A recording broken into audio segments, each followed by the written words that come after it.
Resultados al sondeo.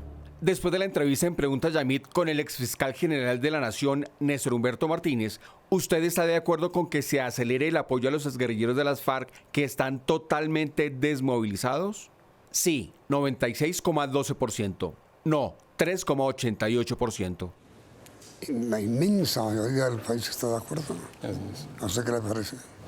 Bueno, pues yo creo que el camino a la paz es ese, ¿no? Creo que hay que trabajar con los que se desmovilizaron. Bruce McMaster, presidente de la ANDI, es nuestro invitado de esta noche a propósito del gran debate que hay sobre el fallo que debe dictar la Corte Constitucional sobre la ley de financiamiento. Todos los sectores económicos, sin excepción, de desarrollo cambió un poco su opinión a favor también de la posición de los sectores económicos. ¿Cuál es la posición de la ANDI? ¿Por qué están pidiendo que la Corte no tumbe la ley de financiamiento? Lo primero que hay que decir, Yamit, y gracias por la invitación, es que la Corte misma fue quien pidió que se le dijera y le pidió a varios centros de pensamiento, a universidades, a FEDesarrollo y a ANIF, le pidió que le dijera cuál podía ser el eventual efecto de que se cayera la ley de financiamiento.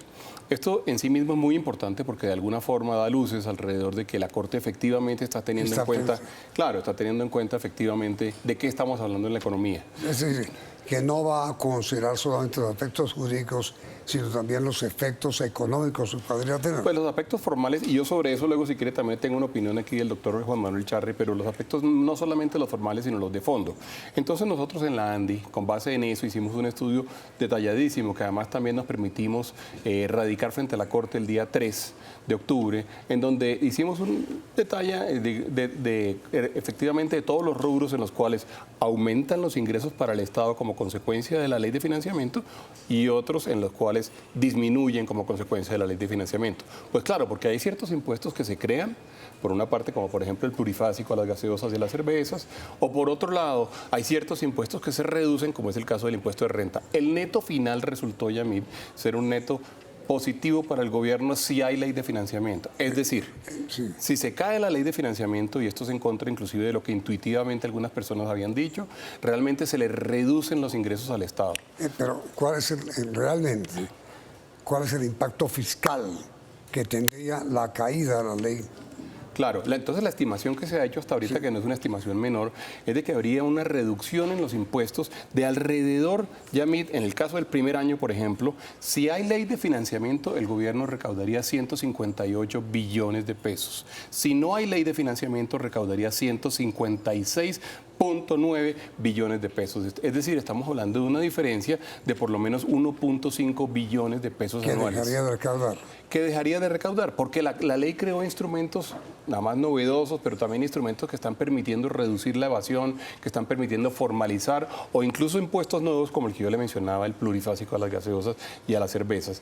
Esto, si uno lo lleva a 10 años, ya mire, estamos hablando de un tema de una pérdida de ingresos de cerca de 10 billones de pesos. Nos pareció importante hacerlo en detalle porque había la intuición de que sin ley de financiamiento, dado que se habían generado algunos impuestos específicos para el sector corporativo que de alguna forma nos ponían en condición de competitividad frente al mundo, que antes en el pasado no está, y siquiera ahora hablo de dos de ellos, había la intuición de que efectivamente Colombia recibiría, el Estado colombiano recibiría más ingresos si se caía la ley de financiamiento. Pues bien, eso no es cierto.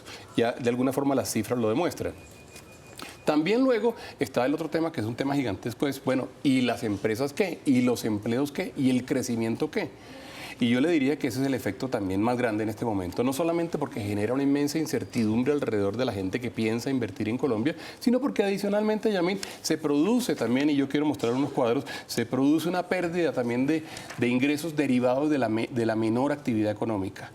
Se ha estimado hasta ahora, Yamit, que la ley de financiamiento genera en sí mismo un aumento en el crecimiento económico que se mueve entre el 0,8 y el 1% en cada año. Pero la ley tiene varios meses de vigencia, claro, y eso no se ha producido. Pues no, creció el desempleo, ¿sí?, contra la ley que buscaba, ¿sí?, lo contrario. pero no esté usted tan seguro de eso, Yamit, por lo siguiente. Tenemos hoy en día un crecimiento económico que es mucho mayor que el crecimiento del resto de América Latina y eso no es gratuito. Uno tiene que preguntarse también por qué está pasando eso. Y en parte está pasando porque en Colombia está habiendo mayor inversión en este momento. Pero usted tiene razón. El crecimiento económico, a pesar de ser de cerca del 3 o del 3.2%, todavía no es suficiente para reducir el desempleo. Colombia tiene que luchar para tener un crecimiento económico que por lo menos llegue al 3.7, 3.8 y ojalá al 4%. No, pero todos los próximos que apenas vamos a llegar al 3%. Así es. Entonces imagínese usted si tenemos, además perdemos la ley de financiamiento. Vamos a terminar y hay una estimación en un cuadro que tenemos nosotros en donde en lugar de ser el 3.6 como estaba estimado, que es el cuadro este que aparece aquí, en lugar de ser el 3.6%, vamos a terminar en el 2.8 o terminaríamos en el 2.8%. Yamit, no se nos puede olvidar cuando uno habla de empleo, de desempleo, cuando uno habla de lucha contra la pobreza, los países tienen que crecer a unas tasas mínimas para lograr disminuir su desempleo. En el caso de Colombia esto ha sido estimado en un rango que está mínimo entre 3.5 y 4%. Si no se logra ese crecimiento, a duras penas logramos mantener el tamaño de la economía, el tamaño del crecimiento de su población, pero no logramos reducir la pobreza.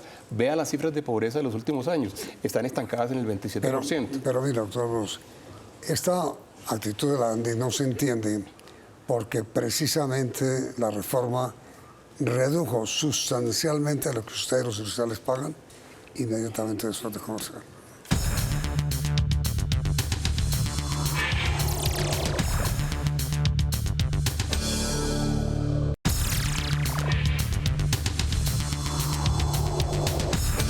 ¿No están ustedes defendiendo en beneficio propio por la rebaja que hubo en el impuesto de renta? Claro, Yamit, eso es verdad.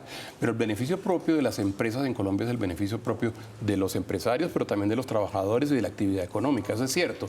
Y nosotros estamos además también en luchar porque Colombia entienda que la actividad empresarial es la que produce crecimiento. Si no tenemos crecimiento, no tenemos reducción de pobreza, no tenemos mayor empleo, no tenemos mejores oportunidades para los colombianos. Entonces la respuesta es sí. Colombia tenía una circunstancia súper desventajosa frente al resto de países de América Latina.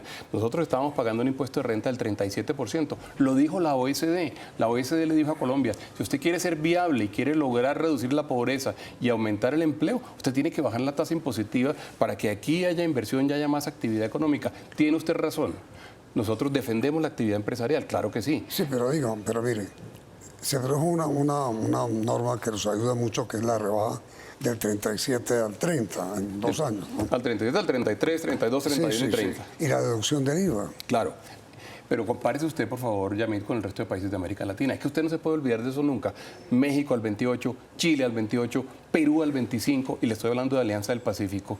Si tenemos esos países que son nuestros colegas, pero también nuestros competidores con esas tasas, tenemos una desventaja inmensa. Mejor dicho, a pesar del bajón al 30, seguimos siendo elevados. Seguimos yendo mucho más alto. Entonces nosotros tenemos que defender claro porque sentimos que es lo correcto y porque sentimos que ahí construimos crecimiento entre todos, Yamit. Colombia tiene que concentrarse y no a muchos economistas les gusta, inclusive no a muchos líderes sociales les gusta, pero Colombia tiene que concentrarse en construir crecimiento económico. Si no hacemos eso, no podemos bajar el desempleo. Y en resumen, como pregunta final, doctor Ruz, concretamente, ¿ustedes qué esperan de la Corte Constitucional? Nosotros primero esperamos que la ley sea declarada exequible. Además tenemos conceptos por los cuales dicen que dado que se trataba de una ley que estaba bajo condiciones y mensaje de urgencia, en realidad no requería de esa formalidad que se está pidiendo. No, es que bueno, expliquemos a nuestros televidentes.